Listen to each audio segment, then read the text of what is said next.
Bu narsasini mana golovkani bilsanglar agar yoqsanglar, bu mana shu o'yachasida turadi. Mana shu o'yachasi bor. O'yachasida turadi. Buni o'yachasidan olib kela olish kerak o'rtaga. Bu Epson L456 model. Bular asosan mana shu o'zini отдельный joyi bo'ladi chiqib ketadigan. Boshqa printerlarda o'rtaga olib kelsanglar ham bo'ladi. Qanday olib kelish mumkin? Buni bitta oddiy yo'li. Printerni qo'shasizlar, qo'shganlaringdan keyin golovka o'yachadan chiqib borib qaytib keladi. O'sha borib qaytib keladigan joy, o'rtaga kelgan joydan bitta to'xta shunday qo'shib qo'ysanglar bo'ldi, o'stirib o'rtaga qotib qoladi. Eng oson yo'li bu. Buni usti mana shu narsa bilan yopiq bo'ladi. Mana shunday holatda yopiq bo'ladi.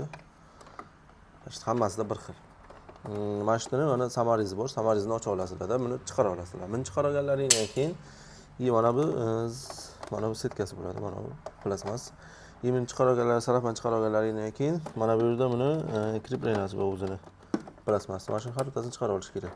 Minusoviy отвертка bo'lsa, chiqara olsanglar bo'ladi.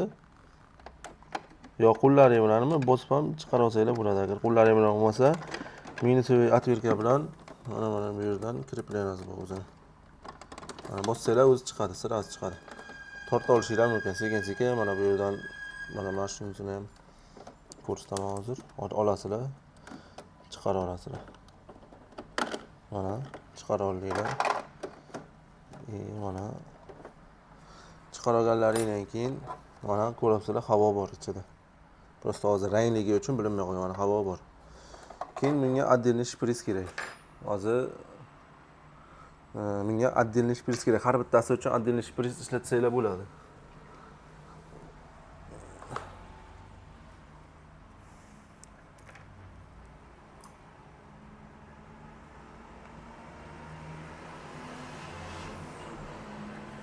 Keyin mana shu havo bormi? Keyin videoda ko'rsatgandek, video kesib olingan har bittasi uchun videoda ko'rsatilgandek mana shu shpris tiqasizlarda.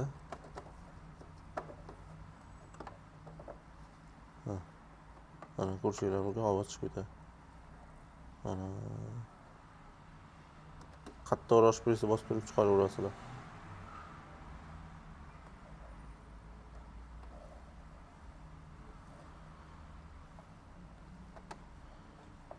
Mana qancha havo edi, endi hozir mana qancha havo qolgan. Xuddi mashina holatda chiqarasizlar, chunki men hozir bitta qo'lim bilan chiqaryapman. Sal noqulay. Sizlar ikkita qo'l bilan chiqarsanglar, doimo pechatka bilan ishlash maqsadga muvofiq bo'ladi. Endi bu tarafga qarayotmanglar, bu kartej zapravka joyi bu. Rasvo bo'layapti.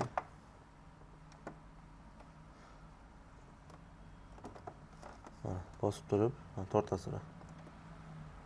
Ko'rishinglar mumkin. Agar tugab qoladi, mana rang bu yerga kelib qoladi, rangni отдельный idishga to'kib tashlasangiz ham bo'ladi.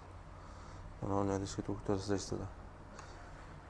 Agar отдельный ishlatgan bo'lsanglar, o'zini rang bakiga ham solib qo'ysanglar, hech nima qilmaydi. Mana yana bosiladi, mana. Yana oxirigacha bosasizlar, mana.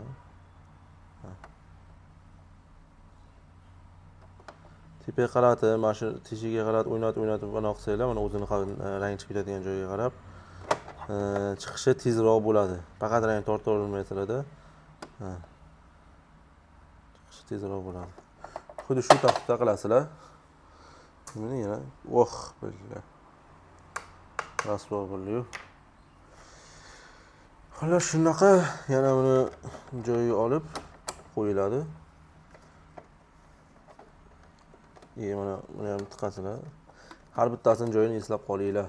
Agar eslamasanglar, o'zlaringiz uchun rasvo bo'ladi, chunki rang adashib ketib qoladi kalibrovkasi. Buni yana qaytadan joyiga qo'yasizlar. Hammasini-da bitta to'kka tiqib, prochistka golovka qilsanglar, o'zi rangni joyiga keltira oladi.